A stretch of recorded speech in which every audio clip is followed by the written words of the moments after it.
And so without further ado, I'd like to have the privilege of introducing Dr. Knut Lonnroth, who's conducted extensive epidemiologic health systems and social science research in tuberculosis in the last 20 years. He is currently working at the WHO. His talk this morning will be on progress, challenges towards a goal of global TB elimination.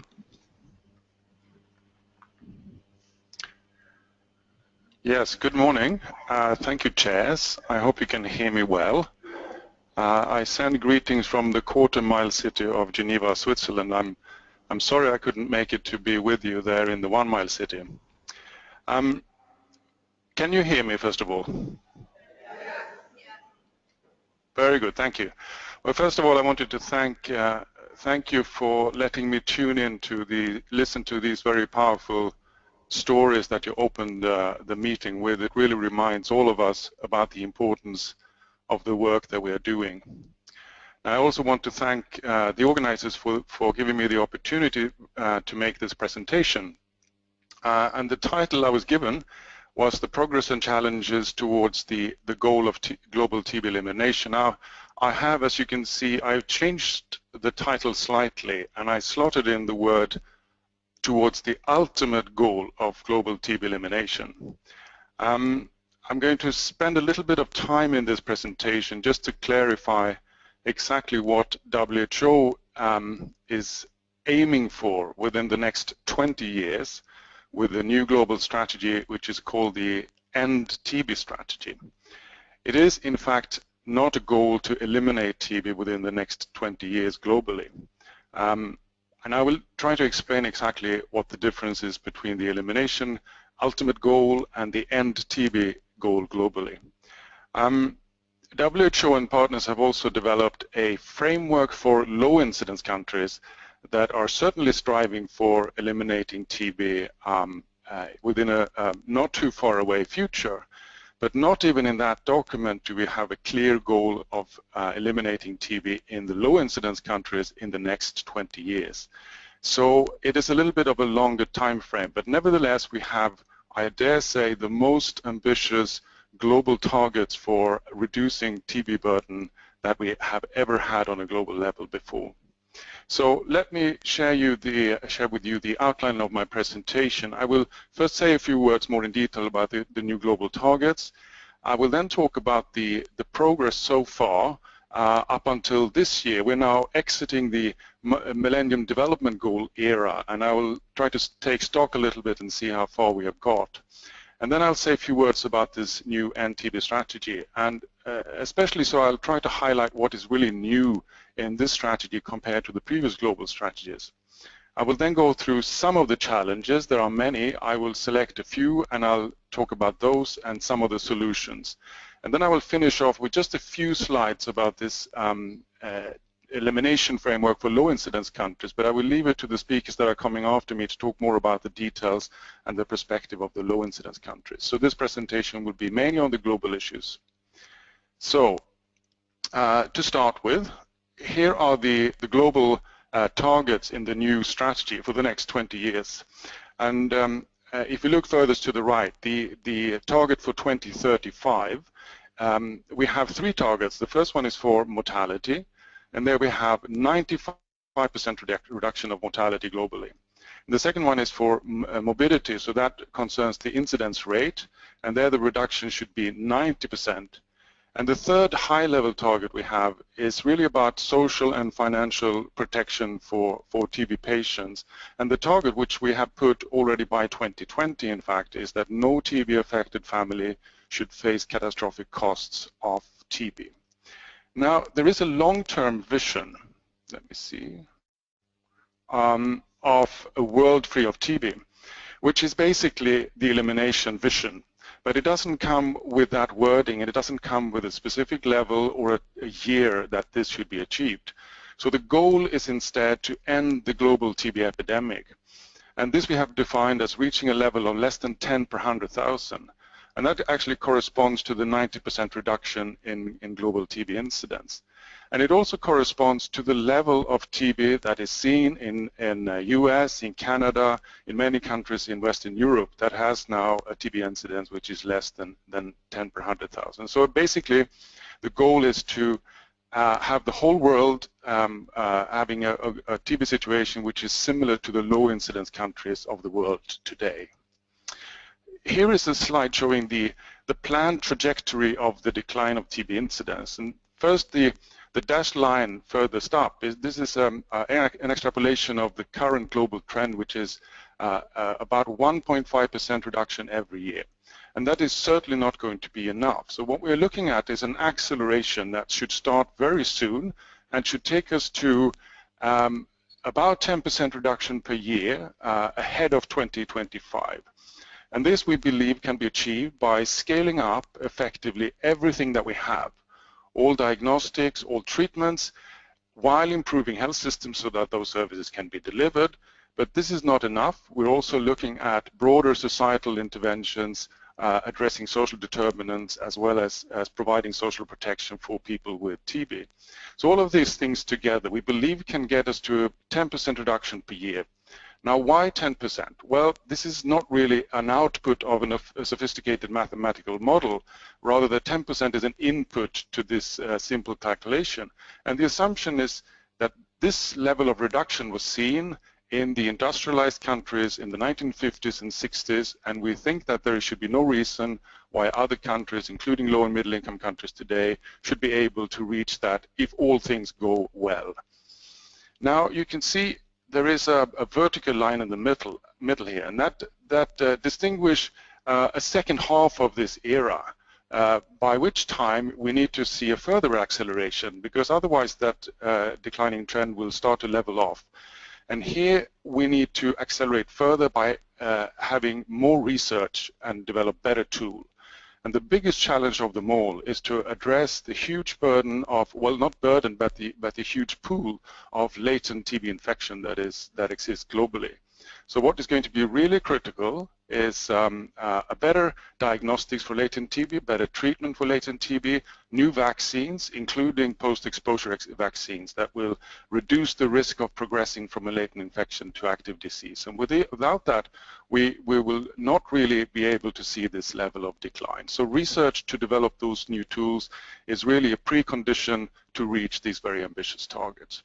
So then you see by 2035, we should be able to get this to this less than 10 per 100,000. Now, just a little aside here for low incidence countries. What does this mean for low incidence countries that have already reached this level? Well, the job is not over. For those countries, the next step needs to be taken to move to even further to lower levels. Because remember, this is an average global level. So there's another condition that you have to see more reduction also in the low incidence countries for this to be achieved globally. Now, here is what we have put as sort of targets for the low incidence countries. And here we have changed the denominator. So here we're talking about cases per million instead. So low incidence countries today are defined as those that have less than 10 per 100,000, and that means less than 100 per million. And the next level to aim for would be what we have called pre-elimination, and that is less than 10 cases per million. And we believe that many of the low incidence countries can get there by 2035, and that actually means around 90% reduction in the low incidence countries, so equivalent to what we hope to see globally. And then the next step would be to go for TB elimination, as we have defined as less than 1 case per million. We think that maybe some countries will be able to get there by 2050, but it's certainly not something we can take for granted. And for many countries, and probably even the low incidence countries, it will take longer to get there unless we get a really revolutionary tool coming very soon. Okay, I'm shifting to progress so far. Now, the one high-level target for the MDGs concerning TB was to reverse the TB epidemic. And we can sort of congratulate ourselves to say we reached this target, because there has been a decline in TB incidence, and it's been going on for quite a number of years now. However, the fall, as I mentioned, in incidence is only about 1.5% per year. And this is in fact much less than what we planned for 10 years ago when we developed the Stop TB strategy and the global plan to stop TB that went with it. by that time, we believe that by scaling up things, everything we have, we should be able to reach a 5 to 6% reduction of incidence per year. Now, that would have taken us to, by 2015, a level that would be close to 80 per 100,000, and obviously this has not materialized. So instead we are now at around 130 per 100,000. So we're actually way off. Now, at the same time, in the previous trajectory, we thought that beyond 2015 there would be a further reduction to around 30 per 100,000 2035.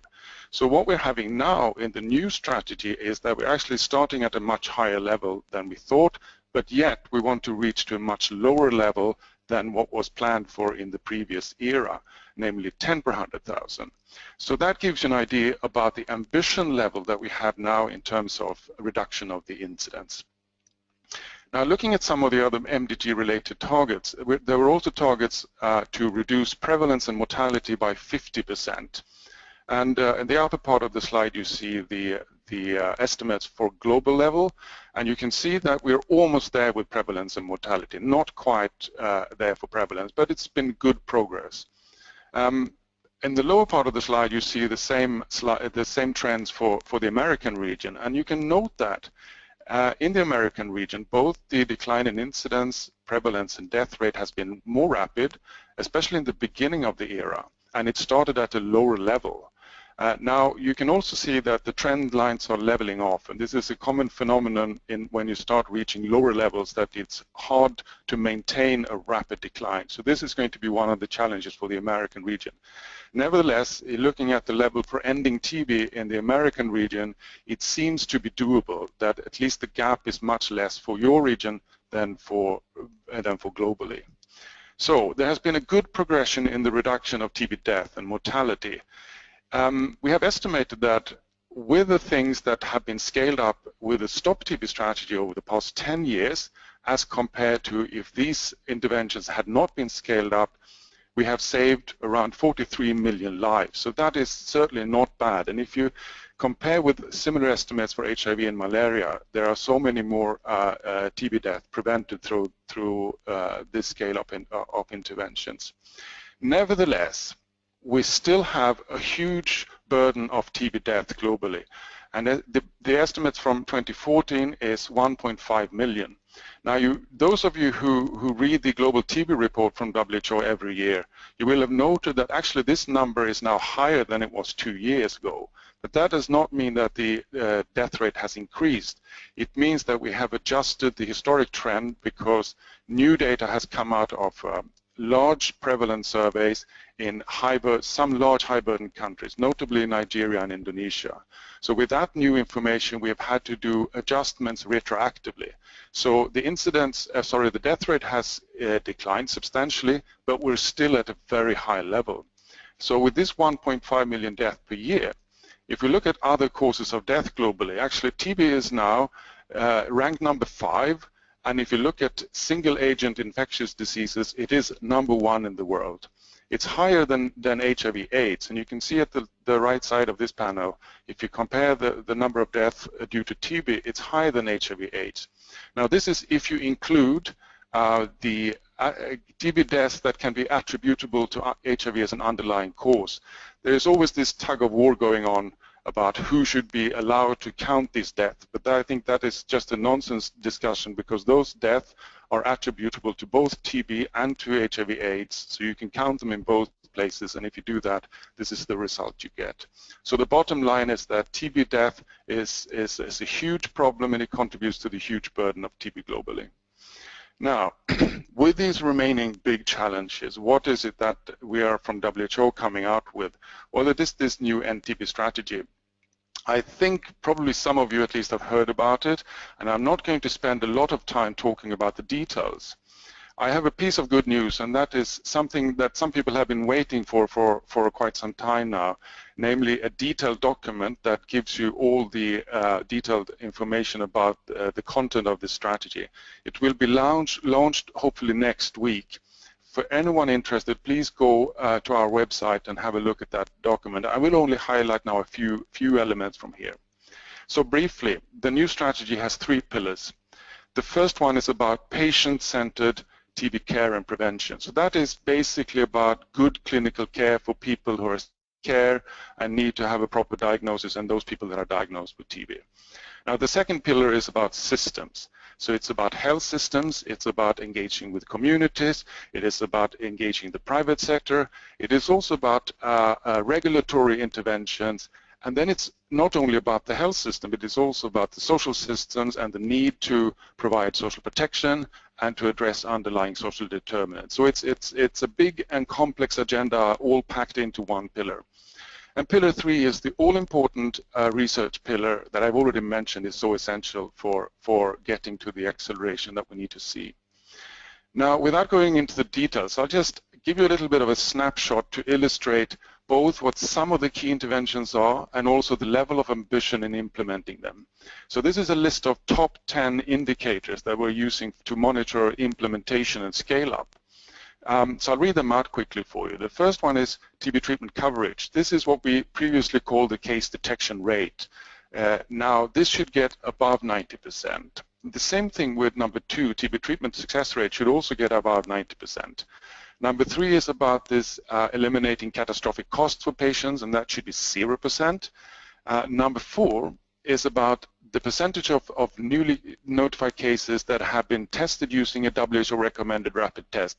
This today basically means gene expert as a rapid test, but we're looking forward to seeing other tests entering into this market, and any test with a high sensitivity and high specificity that can be used rapidly and efficiently should be rapidly scaled up and used. Number 5, and this is something that we have not highlighted enough in previous strategy, is about treatment of latent TB infection, and that should be done in relevant risk groups. Now, globally, the recommendation is still people with HIV and child contacts under the age of 5. But for intermediate and lower incidence countries, the list of risk groups is much longer. Number 6 is a revamping of the importance of contact investigation. It has been there in previous strategies, of course, but it has not been highlighted as much as in the previous one. And we have a target that more than 90% of all index cases must be investigated. Number 7 is a sort of a revolutionary one, because we have put a target that 100% of new bacteriologically positive cases should be having a drug susceptible testing. Number 8 is about treatment coverage of new drugs, and this is really a reflection of the research agenda. So whatever new effective drugs that are coming out should be quickly scaled up and used. And number 8 is about documenting HIV status, which has been there before. And number 10, case fatality ratio, which is needs to be lower than 5%, and that is a precondition to get to the mortality reductions. Now, what is really new in this? I'll just summarize in one slide. The first thing is that this global strategy, it is sort of a generic one. And unlike previous strategies, it doesn't put only the main focus on high burden, low and middle income countries. It's supposed to be global, but that means it really requires adaptation to each local epidemiological and health system setting. And what is really important in all settings is that it's also adapted subnationally within countries to suit the groups that really need the care. And that means that attention to risk groups and vulnerable groups is essential in all settings. Number 2, rather than only talking about closing a case detection gap, we're putting more focus on earlier detection and also on more accurate diagnosis of TB. Now, this translates into some highlighted area, and the first one again is contact investigation, including latent TB management, especially for children under 5. The second one is about systematic screening in selected high-risk groups, and we have not put much emphasis on that in previous strategies.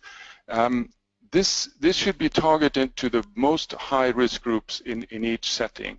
And when you do it, you need to pay attention so you don't cause overdiagnosis of TB. And this is a conundrum and a challenge as soon as you start screening in those groups that do not have a very high prevalence, because the positive predictive value of any diagnostic test starts rapidly to decline when the prevalence is lower. And then it's also about the correct diagnosis in terms of having the drug susceptibility pattern known for all patients possible.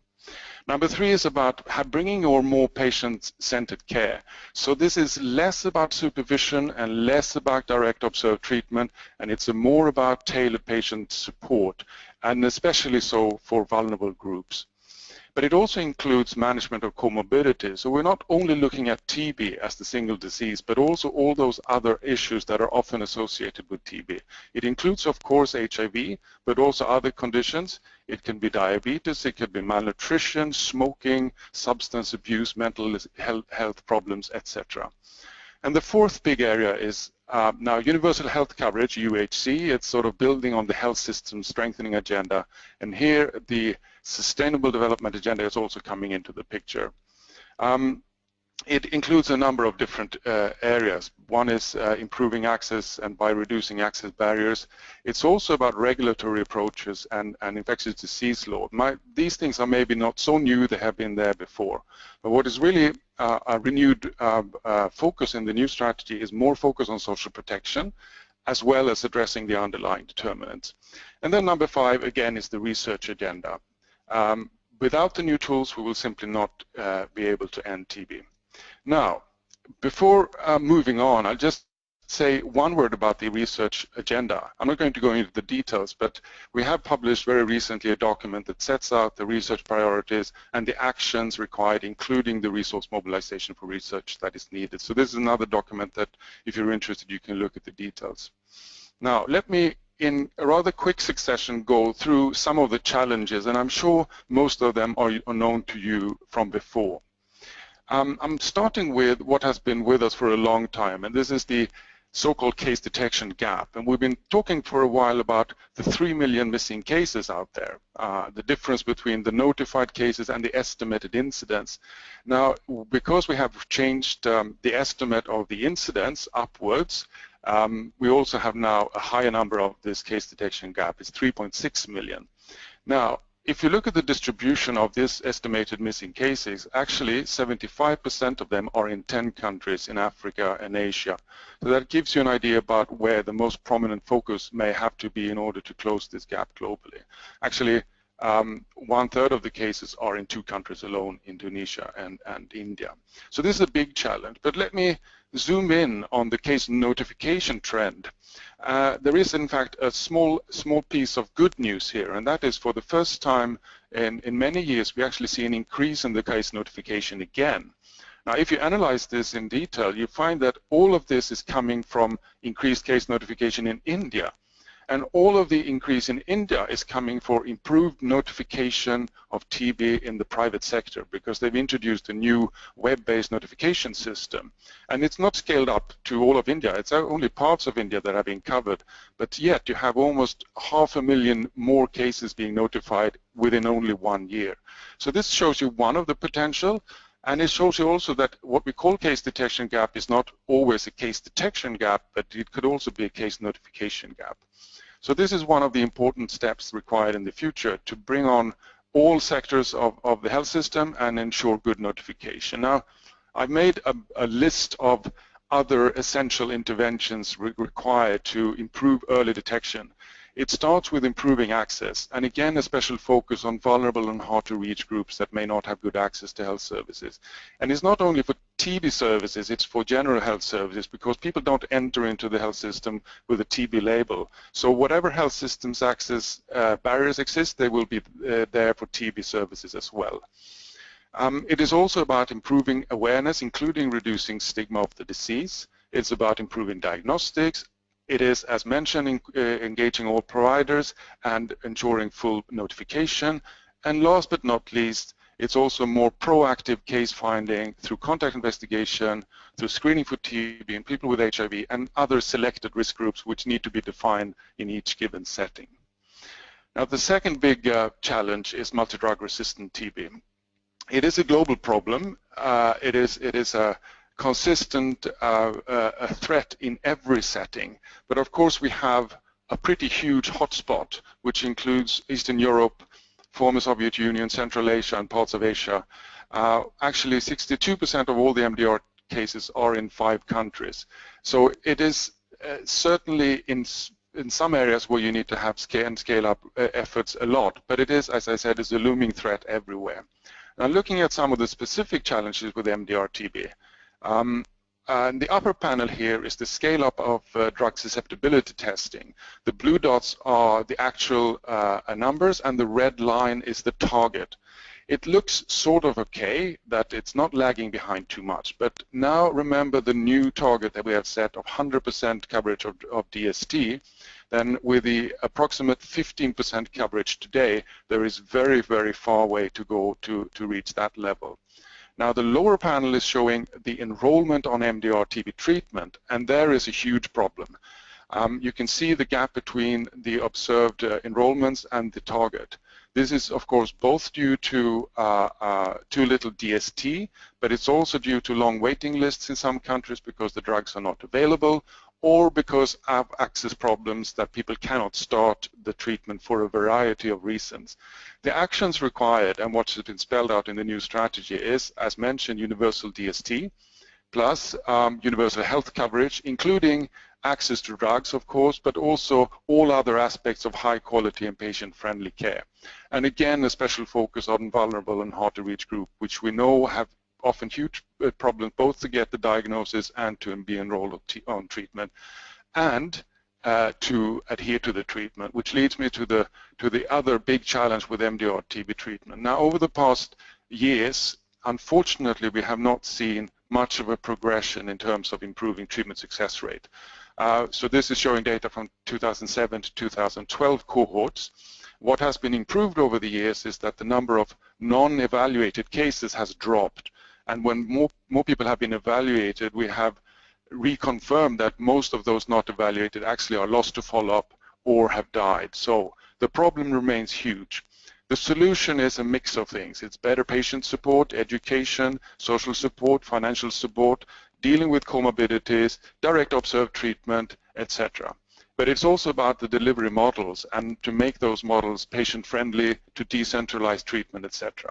And of course, what we need in the end of the day is more efficacious, safer, less toxic drugs that can be administered over a shorter time period. So it really leads back to the research agenda. Next big challenge, TB HIV. The problem is the same as before, and the interventions suggested in the new strategy is more or less what we've had now for a long time. As before, the problem is mainly, but again, it's a global issue, but there is a huge diversity, and in Africa, south of Sahara, in some countries, more than 50% of the TB cases are attributable to HIV, and 74% of the TB HIV cases are in Africa. Now, globally, around 12% of the cases are attributable to HIV. And I think, without diminishing the importance of TB HIV, we need to remember that in other parts of the world, outside Southern Africa, there are other risk factors that also need to be considered as important drivers and complications of TB. This is a slide, I think maybe some of you have seen it before. It's been around for a while. It's not updated data. This is from 2010, but we plan to update it this year. It's showing the attributable fraction. In other words, the proportion that can be attributed to a specific risk factor of all TB cases. So HIV is there. This is now, it has gone down from 16% in 2010 to 12% now. But this is just to give you a snapshot idea. Because all of these other risk factors listed here, malnutrition, diabetes, alcohol, substance abuse, smoking, and potentially indoor air pollutions, on a global level are as important as HIV. And it all depends on which setting and the epidemiology there, which factor is most important. But this shows you the need to also address other risk factors and determinants. And this list is not exhaustive. Indeed, there are many other risk factors and social determinants that you could add to this list. So the importance is, one, think about preventing TB by addressing underlying risk factors. The other importance is to think about which risk groups should be targeted for more proactive, intensive case finding. So people belonging to these specific risk groups or other risk groups are potentially those that should be targeted. The third implication is it can help think about the comorbidities and other health conditions that are common among people with TB. So, for example, diabetes and malnutrition we know is very common among TB patients in quite a few settings. So implications for risk factor and risk group approaches of this type of analysis that first of all, in each setting, you need to document the TB distribution, you need to know the risk factors and the drivers, and you need to know the comorbidities that are common. Then you need to minimize the access barriers for those that are belonging to vulnerable and hard to reach groups. You need to select some groups for screening. You need to think about the patient-centered care and how to tailor it to the specific vulnerabilities. You need to deal with the comorbidities. You need to provide social and financial support often to the vulnerable groups. And then you need to think about the broader prevention agenda by reducing these population-level risk factors in society. Now, this leads me to what I think is a quite useful framework of thinking of the risk factors and the determinants of TB. So poverty is, of course, a big driver of TB, and it's driving TB through a number of intermediate factors: undernutrition, poor housing, HIV, and these days also the non-communicable diseases, including diabetes, etc. Now, TB can also worsen poverty. Often, as we have seen, there are high direct and indirect costs related to TB, and people often lose their employment and they lose their income. And we have estimated that on average people lose about half their annual income from a TB episode. So this can be devastating. And of course you can intervene first of all by having good TB diagnosis and treatment, but then also by providing the social and financial support that people need not to fall into deeper poverty or into poverty if they have not been there before. You can of course also address the more direct risk factors, but then you can also look at poverty in itself as an entry point for controlling TB.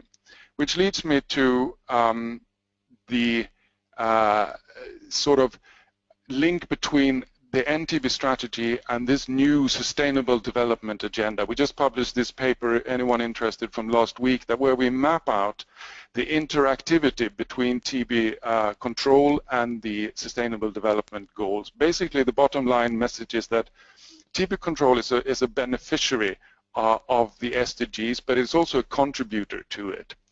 So I'll map out the Sustainable Development Goals for you if you have not seen them before. They are 17, so there's a number of goals there. And there's only one for health, actually. It's goal number 3. So it may seem that health has got less attention than in the MDG era, but actually if you unpack this goal number 3, there are actually more health indicators than was there in the Millennium Development Goals. And one of them is TB, and ending TB is one of the targets in the SDG agenda. Now, with a bit of fantasy, you can map out determinants of TB in all of the other goals in the SDG agenda. And you can also map out how better TB control can contribute to many things. Let me just highlight some of the ones that I personally think are most crucial. It is about achieving no poverty, no hunger, quality education, good jobs and economic growth, reduced inequalities, and sustainable cities and communities. So all of these things, if they could be addressed effectively as set out in the SDG, it will certainly benefit TB. But on the other hand, if TB is being addressed efficiently, it will also contribute to many of these goals.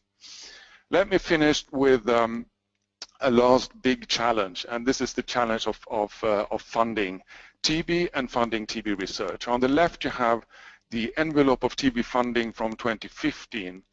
Out of the total 8 billion estimated globally to be required, there was a gap of 1.4 billion, so about 20% of the required funding was missing.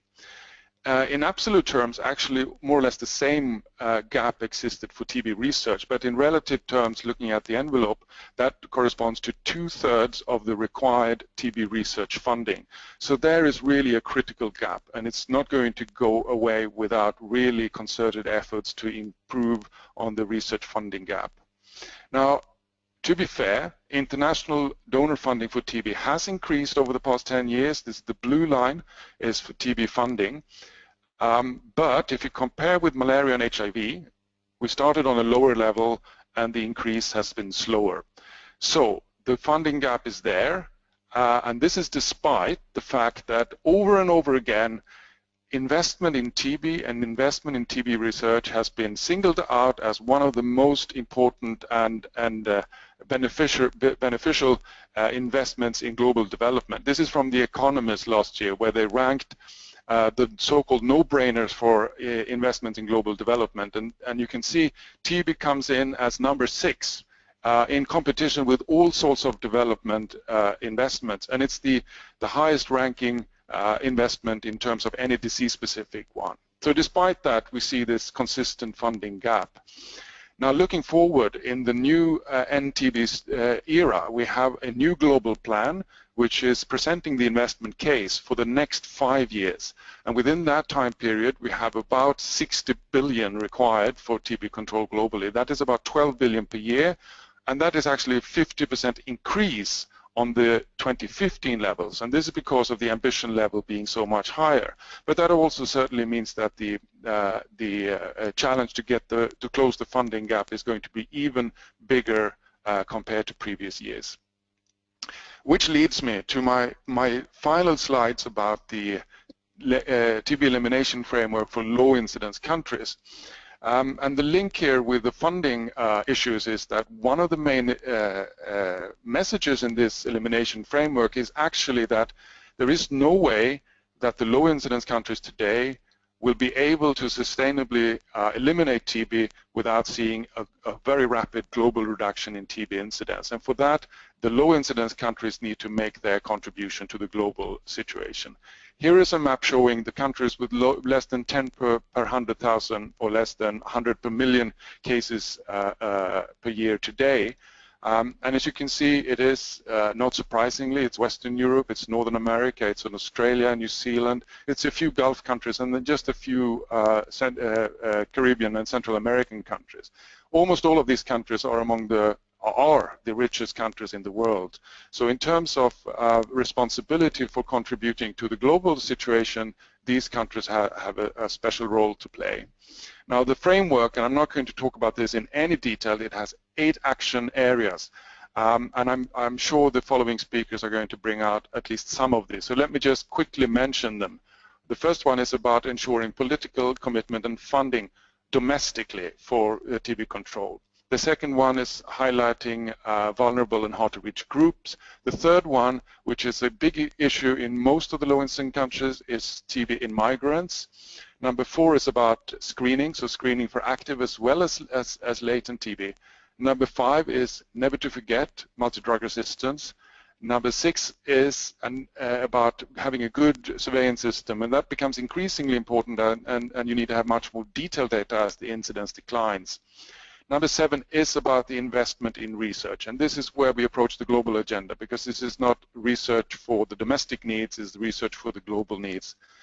So number 8 here is to support the global agenda. And let me just unpack that last action area, number 8, just a little bit. So this is about contributing and mobilizing financial resources, but it's also about promoting global TB through advocacy, and of course by supporting countries with technical assistance on a bilateral and a multilateral level.